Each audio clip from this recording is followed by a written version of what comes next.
Saludos doctores, esta es la segunda clase del curso, el tema es fracturas. En toda fractura se reconoce un mecanismo donde hay un vector de energía. Cuando hable de vector me voy a estar refiriendo a una fuerza ejercida en cierta dirección, una fuerza dirigida hacia el hueso y generalmente una fuerza en sentido contrario. Este jugador está yendo en esta dirección, el vector de energía en esta dirección, y lógicamente lo que va a suceder es la ruptura del hueso, ¿no? Entonces, el vector de energía sobre un vector en sentido contrario, con el pie fijo, va a producir una fractura. En este caso, una fractura expuesta. Ya desde acá podemos ver la existencia de un vector, la existencia de algún grado de energía aplicada sobre el hueso. La palabra fractura viene del latín frangere, que significa romper, y fractura significa rotura. Típicamente se describe como una solución de continuidad, pero ustedes entiendan que es la pérdida de la continuidad en la superficie de un hueso. Ahora, esta definición tampoco es tan exacta, ¿no? Porque hay algunas fracturas donde se puede ver continuidad del hueso, pero hay pérdida de la estructura interna del hueso. Cuando hablemos de foco de fractura nos vamos a referir no solamente al sitio donde se ha roto el hueso, sino al conjunto de las lesiones de las partes blandas alrededor, ¿no? En una fractura se va a comprometer el periósteo, el músculo, los vasos, los nervios y todo el tejido alrededor. La causa más frecuente suele ser directa, ¿no? Y en cuyo caso el trazo de fractura suele ser transversal, pero también hay causas indirectas.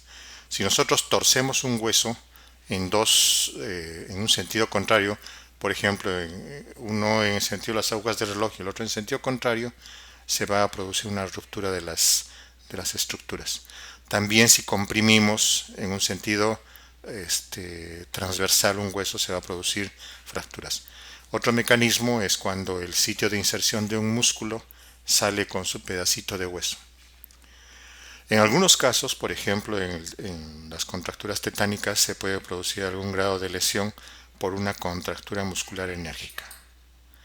Clínicamente siempre hay un antecedente traumático, de mayor o menor intensidad, pero hay un antecedente. En algunos casos puede ser muy fuerte, como vimos, una lesión en el deporte, pero en otros sucede que pacientes que están caminando y con el simple hecho de caerse o con el simple hecho de intentar cambiar de dirección con el pie fijo, se puede producir una fractura. En casos de pacientes muy ancianos, en los que hay un determinado grado de pérdida de la estructura ósea, el solo hecho de movilizarlo para cambiarlo puede producir un daño en el hueso. Siempre se debe averiguar qué grado, la intensidad, cómo cómo han sido los vectores de energía, porque esto va a explicar los mecanismos. No siempre hay una relación entre la magnitud de la energía y el grado de la lesión. Es decir, un pequeño movimiento en un paciente anciano o con un bajo grado de resistencia ósea puede producir una gran fractura, ¿no? El dolor, hay mayor o menor grado de dolor, hay personas que tienen mayor resistencia al dolor o son un poco más sensibles, es relativamente variable, ¿no? Pero cuando no lo hay, ojo, piensen en un trastorno neurológico. El paciente se fractura y no siente, es porque probablemente se está acompañando de un daño neurológico. Lógicamente, si tocamos el sitio de la fractura, el dolor va a aumentar, ¿no? No solamente por la fractura en sí, sino por el edema y el grado de la lesión de las partes blandas. Siempre busquen el dolor desde afuera hacia adentro. No toquen directamente en el centro, en el sitio de la fractura, sino se arriesgan a recibir un golpe del paciente. Hay aumento de volumen, lógicamente. Hay cierto grado de inflamación como respuesta al traumatismo. Hay un hematoma, ¿no? Y puede aparecer desde inmediatamente, dependiendo del grado de lesión, hasta pocas horas después. Si el miembro está fracturado, si el hueso está fracturado, va a perder su función. Si mi brazo está roto, no voy a poder mover el brazo, ¿no? También tiene que ver con el grado de dolor, con la ruptura de la palanca ósea. Si está rota la palanca, si está roto el hueso, no puede efectuar la movilidad, ¿no? Sin embargo, hay fracturas llamadas fracturas incompletas o fracturas donde un extremo se ha introducido en el otro, donde puede haber cierto grado de movilidad y por lo tanto esta impotencia funcional pasar desapercibida. Se produce deformación cuando los dos extremos del hueso involucrados se desvían. Se puede ver ectoscópicamente algún grado de deformación. La deformación también aumenta por la tumefacción, por el hematoma. Hay ciertas deformaciones fácilmente reconocibles, una de ellas, por ejemplo, para este caso, en las fracturas de muñeca, las fracturas de coles, la desviación típica en dorso de tenedor. Seguramente van a ver ustedes durante su práctica bastante de este tipo de fracturas. Lógicamente, si es que hay una fractura en un hueso, se va a producir una movilidad anormal en el sitio de la fractura, ¿no? Si yo puedo mover mi hombro y puedo mover mi codo y se me produce una fractura en el medio, se va a producir una movilidad a la altura de la mitad del brazo, ¿no? Lo cual es una movilidad anormal. Generalmente esto se produce en los huesos largos. Hay que examinar con mucho cuidado, es decir, si ustedes observan la movilidad anormal, regístrenla, pero no la busquen, ¿no? Pues si ustedes tratan de buscar una movilidad anormal, tratando de verificar si hay una fractura, pueden producir más lesión. Al momento que se rompe el hueso y después cuando se examina, se puede producir una especie de crujido o crepitación por los bordes irregulares del hueso. Tampoco es aconsejable buscarlo. Les puede aumentar el daño en las partes blandas. Dependiendo de la proximidad del hueso a la piel y dependiendo del grado de sangrado, va a aparecer una equimosis, ¿no? Más o menos proximal al sitio de la lesión. Tiene lógicamente que ver con la cantidad de sangrado y qué tan cerca está de la piel. Pero también puede aparecer en la parte inferior, como el paciente va a estar en reposo, en la parte inferior del segmento afectado por gravedad. Puede haber algún grado de epidermolisis, también sufren las partes blandas, sufre la piel, se producen ampollas más o menos confluentes de mayor o menor tamaño, el contenido seroso o serohemático. Tiene que ver con la compresión de la piel y la disminución o la dificultad del retorno sanguíneo. Y el paciente puede referir además que al momento de haberse producido la fractura pudo haber habido un chasquido. El chasquido también puede deberse a otras lesiones, ¿no? Eso es importante. Consideren ustedes que el antecedente traumático, el dolor, la tumefacción y la impotencia funcional son constantes, pero no siempre significan una fractura. Mientras que la deformación, la movilidad anormal y el crujido no siempre se presentan, pero cuando los hay son determinantes de fractura. Ustedes sospechen que se trata de una fractura cuando hay estos signos o síntomas. Mientras que la equimosis, las flictenas y el chasquido no son ni constantes ni determinantes, puede deberse a otras lesiones. Las fracturas se clasifican según el daño de la piel, si es que hubo o no daño en la piel, en cerradas o abiertas. Una fractura cerrada es aquella donde el hueso no se ha expuesto, no ha habido contacto del hueso con el exterior, mientras que una fractura abierta es aquella donde el hueso ha tenido algún tipo de contacto con el exterior. Según el trazo de fractura, si compromete o no el espesor total del hueso, puede ser una fractura incompleta llamada también fisura. Esto es bastante frecuente en los niños. Como su periósteo es un poco más grueso, se puede producir una incurvación traumática, se puede producir una fractura en tallo verde que vamos a ver después, ¿no? En los segmentos donde hay dos huesos, por ejemplo, antebrazo y pierna, uno de ellos se puede romper y el otro se puede incurvar. No hay interrupción ósea, puede incluso verse, si es que tuviéramos la posibilidad de hacer una tomografía con reconstrucción ósea, ver cómo hay continuidad en la cortical, pero sin embargo hay algún grado de aplastamiento trabecular. Ahora, si de las dos corticales se rompe una y la otra se curva, se produce la fractura en tallo verde. Cuando ustedes rompen una ramita, una rama seca, es fácil que se rompa en dos pedazos, ¿no? Pero cuando es verde, cuando es una rama fresca, se rompe pero queda unida por la cáscara, por la corteza, ¿no? Ese es un ejemplo para que puedan ver más o menos cómo se produce, cómo se trata, cómo es este tipo de fracturas, ¿no? Puede permanecer intacta la cortical, pero lógicamente de la parte rota se incurva. Imagínense ustedes que tienen un sorbete, ¿no? Ustedes lo doblan el sorbete y si ustedes lo revisan, lo vuelven a estirar, aparentemente el sorbete está intacto, pero del sitio donde se ha doblado se pierde la estructura y fácilmente se vuelve a doblar el sorbete en esa zona. En algunos casos se ensancha, por eso se llama enrodete o bambú, porque se forma un pequeño anillo alrededor. Pero estricto sensu, si nosotros seguimos la cortical, vamos a ver que no se ha producido una solución de continuidad, pero evidentemente se ha producido una alteración en la estructura. Miren, este es un niño, la radiografía de un niño, el antebrazo de un niño. Fíjense que todavía tiene su epífisis de crecimiento, tanto en el radio como en el cúbito. Y aquí en esta zona se ha producido una lesión de la cortical de este lado. Ahí pueden ustedes ver el trazo de fractura, pero la otra cortical está intacta, ¿no? Esta es una fractura en tallo verde y se produce cierta incurvación.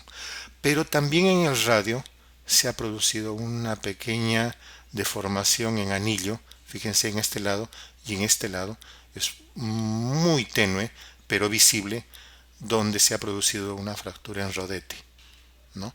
Como el ejemplo que les di del sorbete, si nosotros doblamos o intentamos doblar, probablemente se doble de acá, pero no se llega a romper como se ha roto aquí.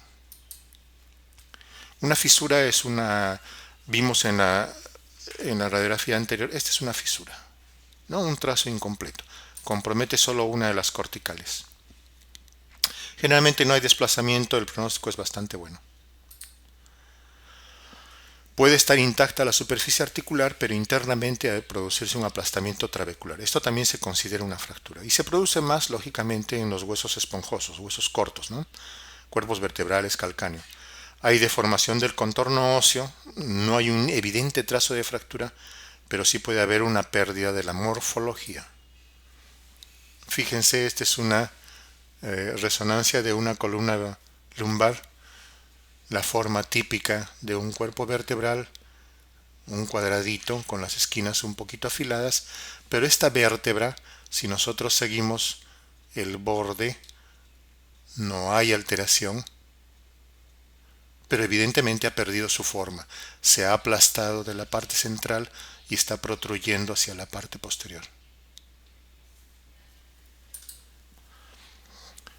También una fractura puede ser por depresión o hundimiento. Esto es bastante frecuente en las zonas metafisarias, epifisarias o en los huesos cortos o esponjosos.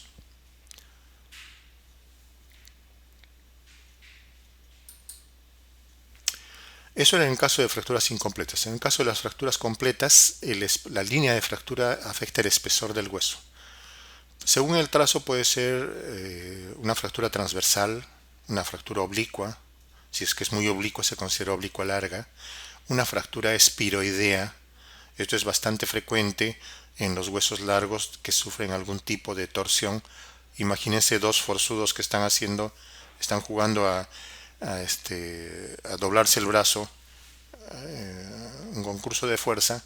Uno de ellos puede presentar una fractura espiroidea, puesto que está haciendo un esfuerzo hacia un lado y está sufriendo la fuerza hacia el otro. Puede ser una fractura a tercer fragmento o en ala de mariposa. Si es que hay más de dos fragmentos, se habla de conminución o polifragmentación. Puede haber un trazo longitudinal. Si es que hay dos trazos de fractura que delimitan un tercer fragmento individual, se habla de una fractura segmentaria. Puede ser una fractura en dos huesos diferentes, en dos sitios diferentes, o presentar varias fracturas en varios sitios. Miren, esta es una fractura transversa, evidente, una fractura oblicua. ¿Ya? Esta es una fractura espiroidea. Cualquiera diría que es una oblicua larga, pero cuando ustedes vean en una radiografía van a ver que tiene una conformación en espiral, en espiral, como una S, ¿no?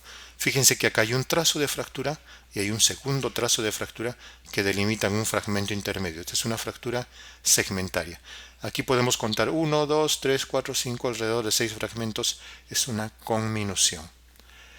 Ahora, según el desplazamiento, puede ser un desplazamiento transversal. Desplazamiento se habla cuando se ha producido la fractura, pero los dos fragmentos no están tocando uno con el otro, no hay congruencia entre ellos, ¿no?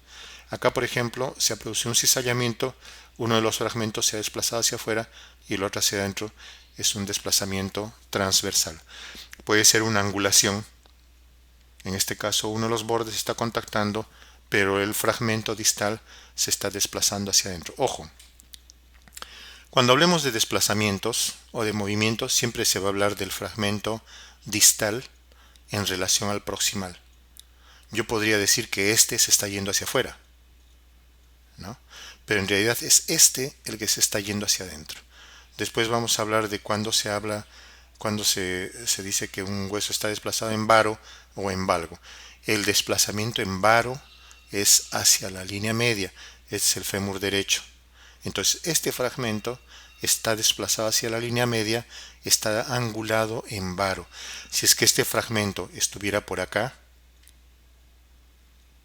estaríamos hablando de que se ha desviado lejos de la línea media está acá, y por lo tanto se habla de un desplazamiento en valgo. El desplazamiento también puede ser en rotación, ¿no? Se ha producido una fractura a nivel del cuello del fémur, este fragmento es el fragmento proximal y por lo tanto el fragmento distal, todo esto está en rotación externa, ha rotado hacia afuera, ¿no? Esto se llama cabalgamiento, un hueso está encima del otro. En niños, y sobre todo en niños más pequeños, en algunas ocasiones verán que el médico adrede deja el hueso cabalgado, ¿no? Es porque se produce un mayor crecimiento en el hueso fracturado y por lo tanto este hueso después de consolidado puede quedar más largo. Entonces se acepta cierto cabalgamiento. Esto se llama diastasis. Cuando ustedes vean esto en una radiografía, piensen inmediatamente que aquí hay partes blandas introducidas. Cuando encuentren una diastasis, sospechen de interposición de partes blandas. Esto lo convierte necesariamente en quirúrgico, porque si no este hueso no va a pegar jamás. Esta es la impactación, cuando un fragmento se introduce dentro del otro. Habíamos hablado en la parte de los signos y síntomas que se puede presentar movilidad anormal o impotencia funcional. Si es que un hueso se ha metido dentro del otro y le pedimos al paciente que mueva, puede haber cierto grado de movilidad y puede pasar desapercibido. Es importante la comprobación mediante un examen radiográfico de nuestra sospecha. En el caso de la traumatología, la radiografía es un examen indispensable, ¿no? Dependemos de un examen radiológico para comprobar nuestra sospecha clínica. Al momento de solicitar la radiografía deben especificar dónde la queremos, si es derecha o izquierda, qué incidencias. Generalmente las incidencias más frecuentes son frontal y perfil, pero nosotros podemos pedir oblicuas, en rotación, en axiales. Hay varias incidencias que podemos solicitar dependiendo de la zona que queremos estudiar. Eviten confundir las fracturas con los cartílagos de crecimiento. Vimos hace un rato una radiografía de un hueso del antebrazo de un niño. Les mostré los cartílagos de crecimiento, las epífisis de crecimiento. Eviten confundir con puntos de osificación secundarias, en algunos casos con huesos supernumerarios o sesamoideos, con bi o triparticiones congénitas. Las impresiones vasculares en el cráneo también pueden confundirnos, o con los agujeros nutricios, que es bastante frecuente en los metacarpianos y metatarsianos. Una buena placa radiográfica debe incluir la articulación proximal y la articulación distal. Si es necesario, repitan la radiografía. No se queden contentos con lo que les manda el radiólogo. Ustedes tienen el derecho de pedir repetición cuantas veces sea necesario hasta que consigan la placa que necesitan. Si inicialmente no encuentran fractura, algunos autores recomiendan repetir la radiografía en 2 semanas. Como se produce reabsorción de los bordes, una radiografía que pasó desapercibida puede hacerse evidente a la segunda semana. Esto es bastante frecuente en fracturas costales. La forma de leer una radiografía, primero a dónde se refiere, ¿no? ¿Qué hueso es el que se ha tomado? ¿Qué segmento? ¿Qué lado? ¿Qué tipo de fractura es completa o no? ¿Qué tipo de trazo? Si es que hay o no hay desplazamiento, tienen que decir qué tipo de desplazamiento hay. Habíamos mencionado ya sin desplazamiento, lateral, cabalgada, diastazada, si es que hay impactación o penetración, si es que está rotada o no está rotada, si es que está angulada en varo o en valgo, si es que hay algún tipo de curvatura, tanto hacia adelante como hacia atrás, con cavidad anterior o con cavidad posterior, y refieran también si la densidad ósea es lo correcta. Cuando ustedes vean bastantes radiografías, se van a acostumbrar a saber más o menos cuál es la densidad normal del hueso y van a identificar cuando un hueso está medio transparente o cuando está más calcificado de lo normal. Si ustedes lo consideran necesario, también están en la posibilidad de pedir exámenes más sofisticados a fin de llegar a un mejor diagnóstico y plantear un mejor tratamiento. El tratamiento de las fracturas se basa en 3 pilares: la reducción, la inmovilización y el tratamiento funcional. Lógicamente hay medidas médicas como analgésicos, antiinflamatorios, relajantes, a veces antibióticos dependiendo de lo que encontremos, pero básicamente reducción, inmovilización y el tratamiento funcional. La reducción debe ser lo más perfecta y precoz posible, ¿no? Si es necesario usar anestesia local, regional o general. Es bastante frecuente que el paciente venga, no sé, viene de jugar fútbol y les dice ahí mismo me lo han jalado o me lo han acomodado, ¿no? Pero en líneas generales debe tener algún grado de anestesia local y en líneas generales también debe hacerlo una persona que conozca. Ustedes desaconsejen hacerlo en fresco o hacerlo en caliente, como dicen, o llevarlo a un huesero. Las maniobras de reducción deben ser suaves, deben ser potentes y deben ser continuas. La reducción puede ser abierta o cerrada, ¿no? Abierta cuando tenemos que abrir el foco y en vivo y en directo mirar el hueso y ponerlo a su sitio. Una vez reducido se debe proceder a la inmovilización. La inmovilización debe ser absoluta, o sea, debe quedar inmovilizado sí o sí, adecuada, debe inmovilizarse en la forma más correcta, debe estar inmovilizado el segmento afectado durante el tiempo necesario y no debe haber lapsos de interrupción, o sea, no es que yo te pongo el yeso una semana, te dejo una semana sin yeso y te vuelvo a poner, ¿no? Tiene que ser durante el tiempo necesario. Podemos usar vendajes de tela, vendajes elásticos, elástico adhesivos, yeso, acrílico. Podemos tener una emergencia, por ejemplo, basta con doblar una revista en forma de U y ya tenemos una férula bastante aceptable, por lo menos hasta que el paciente sea trasladado. En los casos de reducción abierta, generalmente usamos un material metálico y en esto estamos hablando de osteosíntesis. Y el tipo de ferretería que solemos usar: alambres, clavos, tornillos, placas, etc. Ojo, el tratamiento funcional o la rehabilitación, el tercer pilar, debe ser precoz. Siempre nos preguntaban, ¿cuándo comienza la rehabilitación? La rehabilitación comienza el día de la fractura, en las articulaciones que no han sido afectadas. ¿Para qué? Para prevenir la atrofia muscular, la osteoporosis, la rigidez articular posterior. Lógicamente se procurará movilizar la articulación afectada lo más pronto posible, pero las no afectadas en cuanto no sea posible hacerlo, ¿no? Ahora, si se ha realizado una osteosíntesis y ha quedado bastante estable, podemos iniciar también la movilidad precozmente. Hay que evitar los masajes y las movilizaciones pasivas. La fisioterapia debe ser periódica, debe ser gradual y, ojo, no debe causar dolor. Eso de que te tiene que doler porque si no, no funciona, es falso. El proceso de consolidación ósea es la cicatrización del hueso, ¿no? Se tiene que formar un callo, tanto por fuera un periostal como por dentro un callo endóstico. La formación del callo óseo es un proceso biológico y un proceso químico paralelo. Primero se habla de un hematoma fracturario. Entre los fragmentos, entre los pedazos de hueso roto se va a producir un sangrado, la sangre se va a coagular, se va a producir una organización de este coágulo. los tejidos necrosados van a comenzar a desintegrarse y se va a formar una cierta acidez local que favorece la vasodilatación. Este periodo dura más o menos unas 2 semanas y luego viene un periodo de alcalosis. Después del hematoma fracturario y que se ha organizado el coágulo, la vasodilatación produce hiperemia local. Eso hace que se reabsorban los extremos del hueso, aumenta las fosfatasas, aumenta el calcio y fósforo en el foco. El coágulo es invadido por células conjuntivas embrionarias, rodean los brotes de capilares neoformados. Luego se habla del callo fibroso. Lo que era un coágulo, un hematoma organizado y con cierta movilidad, comienza a perder movilidad. Entre las mallas de fibrina se forma un tejido de granulación que avanza progresivamente, une los fragmentos tanto a nivel del periósteo como en el endostio, y se produce una disminución del movimiento. Como hay menos movimiento, va a haber menos dolor y puede también mejorar la funcionabilidad, ¿no? La impotencia funcional comienza a desaparecer. Esto es bastante típico, por ejemplo, en las fracturas de cuello humeral.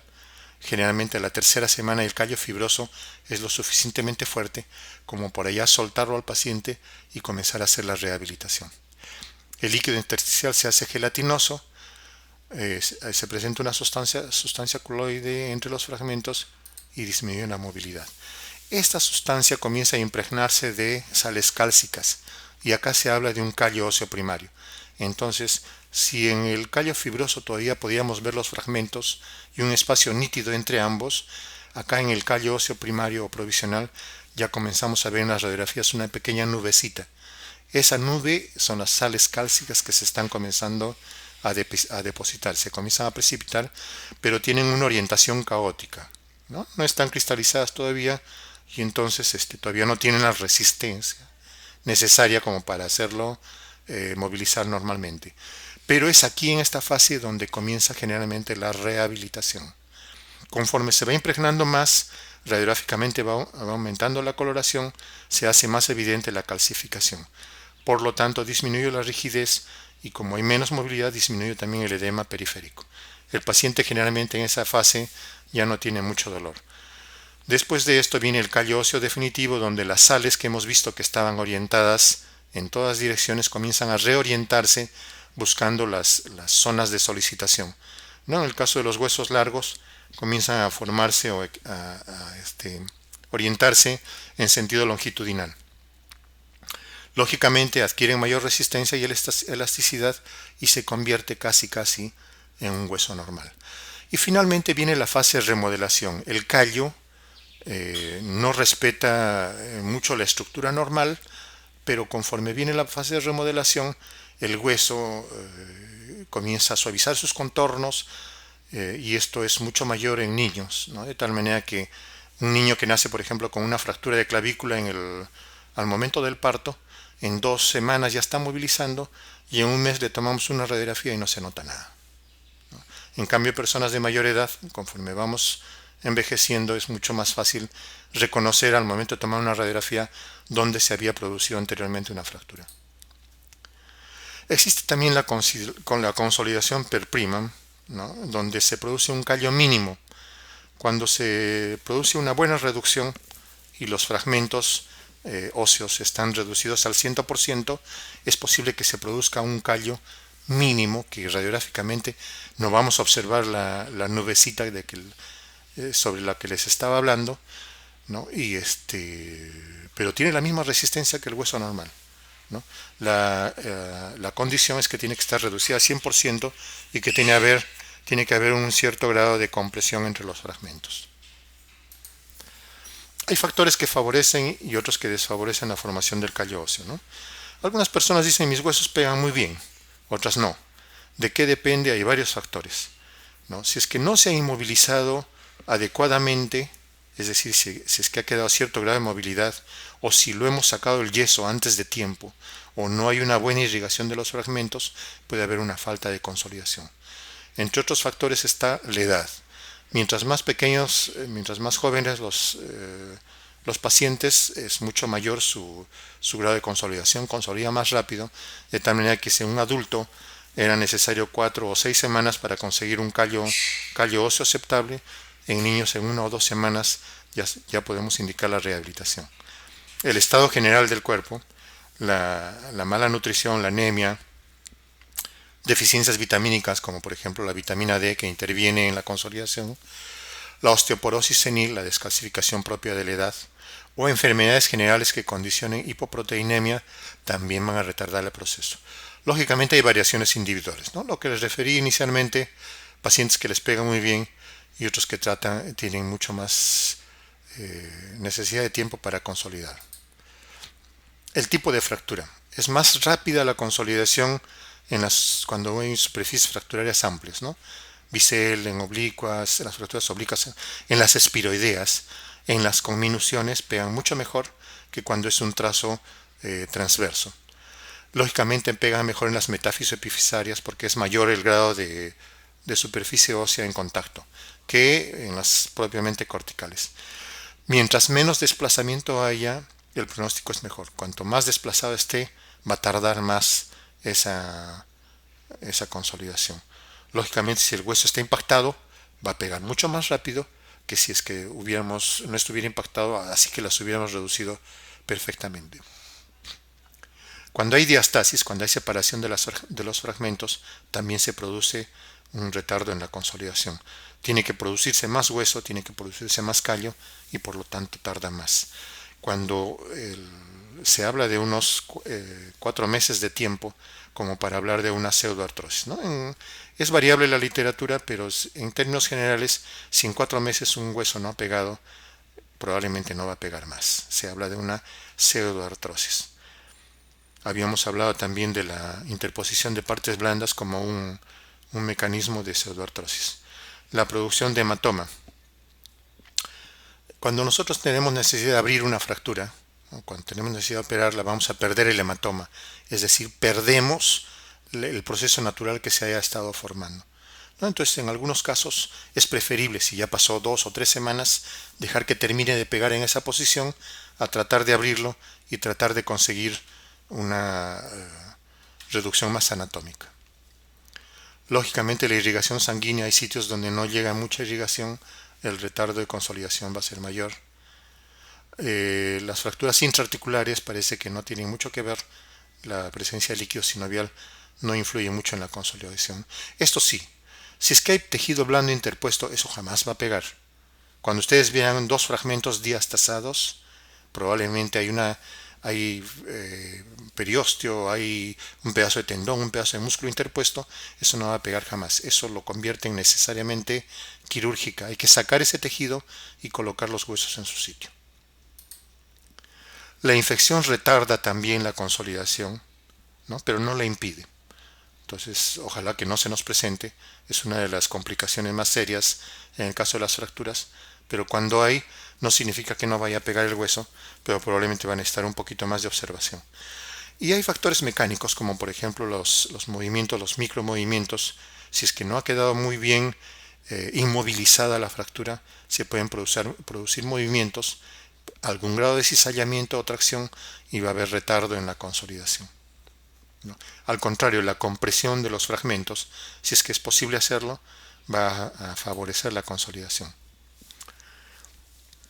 Existe un tipo de fractura que se llama fractura por fatiga. O sea, no hay un vector de energía fuerte, reconocible.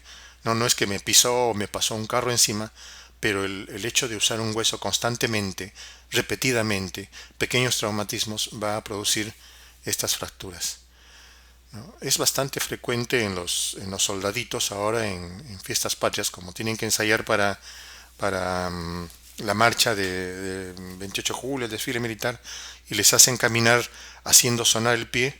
El golpe repetido al momento de colocar el pie, al dar el paso, produce un microtraumatismo que puede producir una fractura metatarsiana. Algunos sitios bastante frecuentes: el tercer metatarsiano, la diáfisis de la tibia, las ramas isquiopubianas, la apófisis posterior de la séptima vértebra cervical, esto en los cargadores que llevan los bultos a la espalda. Cuando hablamos de fracturas patológicas, estamos hablando de algún grado, alguna enfermedad o alguna patología que ha disminuido la resistencia del hueso, ¿no? Si yo a una persona normal le doy un pequeño golpe, no le voy a producir una fractura. Pero si el golpe se lo doy a una persona envejecida o desnutrida o que tiene algún grado de compromiso del hueso, esta pequeña energía o transmisión de energía puede producir una fractura bastante severa, ¿no? Las causas más frecuentes de descalcificación, sea cual fuera la causa, ¿no? Osteoporosis postraumática, osteoporosis senil, la polio, ya no vemos mucho felizmente, pero todavía hay algunas secuelas, sobre todo en pacientes de edad. Otras enfermedades que terminan produciendo la descalcificación o la pérdida de la masa ósea. Algunas enfermedades infecciosas y parasitarias, es frecuente que una osteomielitis se manifieste con una fractura. La tuberculosis ósea, la sífilis ósea, la hidatidosis ósea pueden producir fracturas patológicas. Procesos tumorales, los quistes óseos, los fibromas, las displasias fibrosas, tumores óseos de todo tipo, ya sea benignos, malignos, ya sea propios del hueso o metastásicos. Aquí les están listados algunas de las posibilidades. Tumores malignos, las metástasis, sea cual fuera su origen. Y hay algunos casos en que se puede encontrar fragilidad ósea congénita, ¿no? La osteogenesis imperfecta, la osteopetrosis es un hueso más calcificado de lo normal, pero es como un vidrio, será duro, resistente, pero es frágil, se rompe a la primera caída. Aracnodactilia, discondroplasia, algunas enfermedades de los componentes de la médula ósea también pueden producir fracturas patológicas. Las distrofias neurotróficas del hueso, desequilibrios hormonales. Esto es una fractura expuesta. Habíamos hablado que la fractura podía ser cerrada o abierta. Cuando es abierta o expuesta, el hueso tiene contacto con el exterior, ya sea que el hueso haya salido desde adentro hacia afuera o que un objeto contundente o algún vector de energía haya entrado desde afuera hacia adentro. Puede haber un mayor o menor grado de lesión de las partes blandas. Todo lo que rodea el hueso puede estar dañado, músculos, vasos, nervios, la piel, el celular. Puede haber cierto grado de desvascularización o desvitalización con riesgo de necrosis de los tejidos y algún grado de contaminación, dependiendo del sitio. No es lo mismo una fractura de la pierna en el estadio, ¿no?, donde supuestamente está más contaminado, que hacerlo, por ejemplo, esquiando, donde está relativamente limpia la nieve, ¿no? O fracturarse en sala de operaciones. Felizmente contamos con recursos como la asepsia, la antibioterapia. Los rayos X nos permiten, mediante la intensificación de imágenes, hacer una reducción más exacta. Y ahora muchos apósitos o sustancias antisépticas que podemos usar para este tipo de fracturas. Lógicamente, mientras más experto sea el médico, mientras más tratemos este tipo de fracturas, vamos a ir adquiriendo experiencia, vamos a tener mayores recursos y un diagnóstico más acertado, ¿no?, para poder plantear un mejor tratamiento. La clasificación de las fracturas expuestas tiene mucho que ver con el tiempo transcurrido y el lugar donde se produjo. Las fracturas expuestas recientes o contaminadas son aquellas que tienen menos de 6 horas. Si es que es posible, antes de las 6 horas este paciente tiene que entrar a sala de operaciones, ¿no? Algunos dicen que puede haber hasta 12 horas, pero normalmente a partir de las 6 horas ya se considera una fractura como infectada. Entonces, procuren entrar, estén donde estén, aunque sea hagan hervir agua y hagan un lavado de la fractura antes de las 6 horas. Después lo vendan, lo inmovilizan y lo transfieren a un centro de mayor complejidad, pero por lo menos han evitado esta contaminación.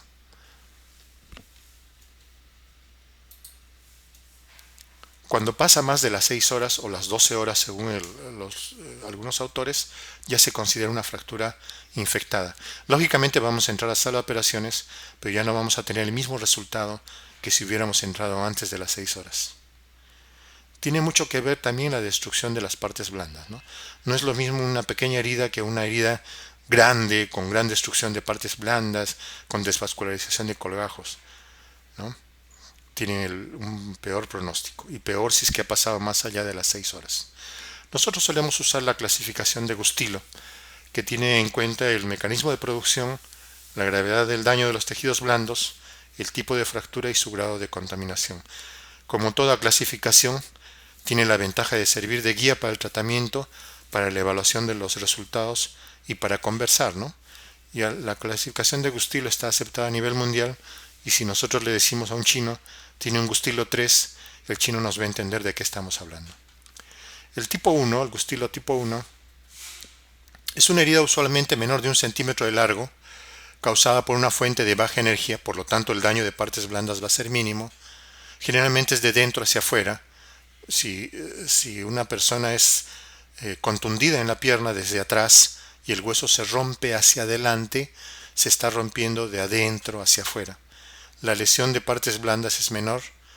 La fractura generalmente tiene un trazo simple, es relativamente sencilla. En cambio, en el tipo 2, la herida de la piel es mayor de 1 centímetro, se habla de 1 a 7 centímetros. Se asocia a un mayor daño muscular, por lo tanto a una mayor energía al momento de producirse el trauma. El trazo puede ser simple, transverso o haber pequeña conminución, ¿no? Y generalmente no hay mucha contaminación. Y los tejidos son viables. En el caso de tipo 3 ya se habla de un daño más extenso, más severo, un mayor compromiso de las partes blandas. Se habla de 7 a 10 centímetros o más de abertura de las partes blandas. Hay mayor grado de contaminación, ha habido un mayor grado de energía involucrado, hay mayor daño de piel, músculos, y puede haber o no lesiones neurovasculares. En el 3A se habla de un compromiso de partes blandas menor, puede haber cierto grado de conminución, en algunos casos hay segmentación, o sea, un tercer fragmento individualizado, pero las partes blandas logran cubrir el hueso, es decir, no ha habido mucho daño, no ha habido pérdida de partes blandas y el hueso queda mayormente cubierto. En cambio, en el 3B puede haber un mayor grado de compromiso de partes blandas, un mayor compromiso óseo, una mayor contaminación, una mayor conminución y puede o no haber cierto grado de exposición del hueso, ¿no? Nosotros tratamos de taparlo y no llega a tapar el hueso. Ojo, las armas de fuego, la lesión por proyectiles de armas de fuego, desde entrada se considera 3B. No sabemos qué daño habrá. Generalmente el proyectil no es un proyectil limpio, entra con pedazos de tela o pedazos de elementos extraños dentro de la fractura. Y no sabemos qué grado de daño vascular o neurológico haya tenido. Ahora, lógicamente, ya les había mencionado, no es lo mismo una fractura en un estadio o en un establo que en la nieve, ¿no? Sea cual fuera el tamaño de la fractura, o sea cual sea el tamaño de las partes blandas, si es que hay un daño vascular o un daño nervioso, es un grado 3C hasta demostrar lo contrario. En este gráfico van a ver una relación entre el grado de lesión ósea y el grado de lesión de las partes blandas. Mientras menor sea la lesión ósea o menor sea la lesión de partes blandas, el pronóstico es mejor. Pero mientras mayor sea la lesión ósea y mayor sea la lesión de partes blandas, el pronóstico va a ser peor. Y en algunos casos tal vez sea necesario llegar a la amputación. ¿Cómo se tratan las fracturas expuestas? Primero, decidir, ¿es o no es una fractura expuesta?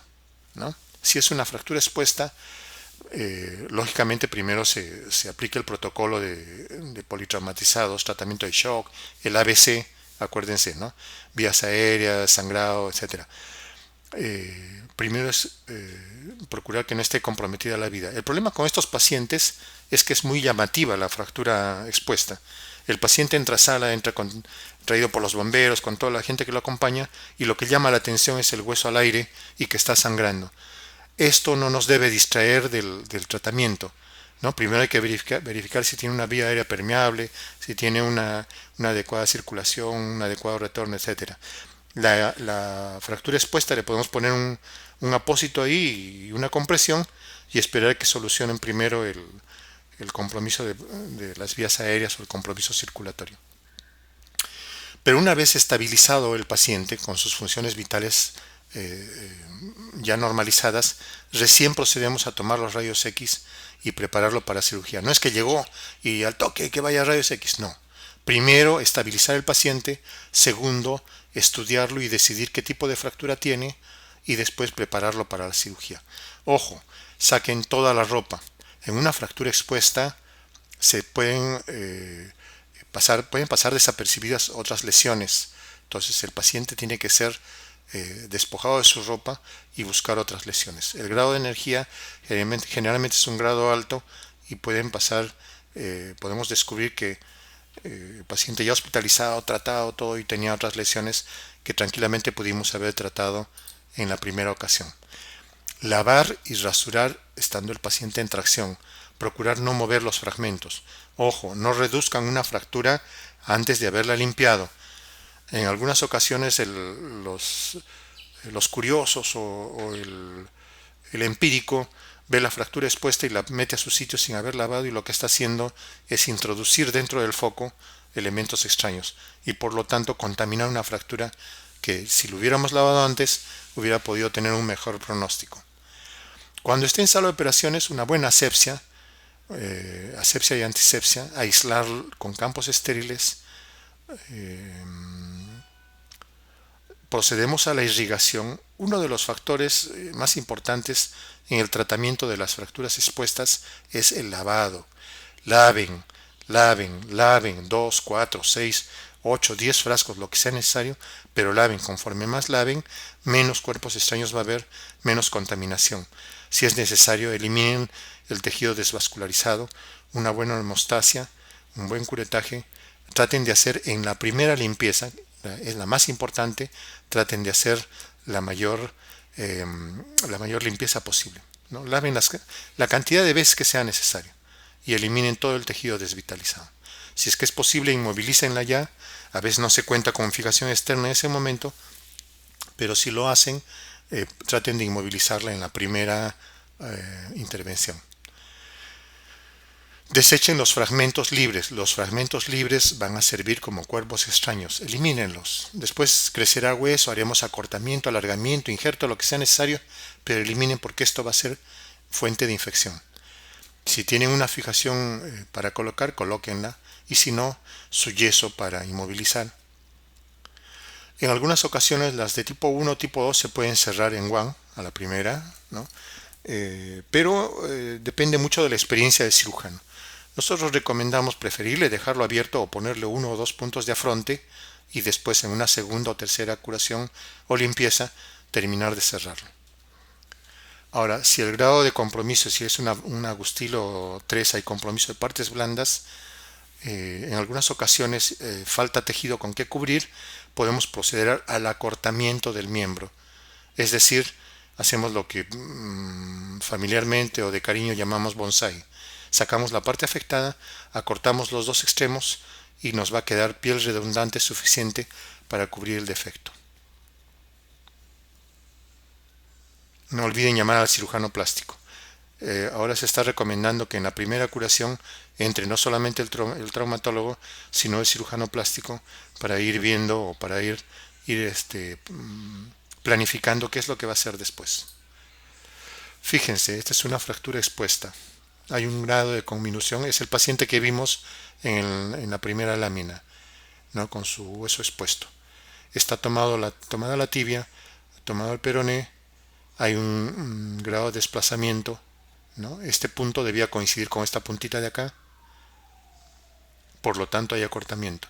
¿Qué se hizo? Un buen lavado, una buena debridación, se saca todo el tejido comprometido y felizmente había a disposición una fijación externa para colocar. Se coloca la fijación externa, se inmoviliza. Esta aparente diastasis se puede corregir posteriormente modificando las tuercas.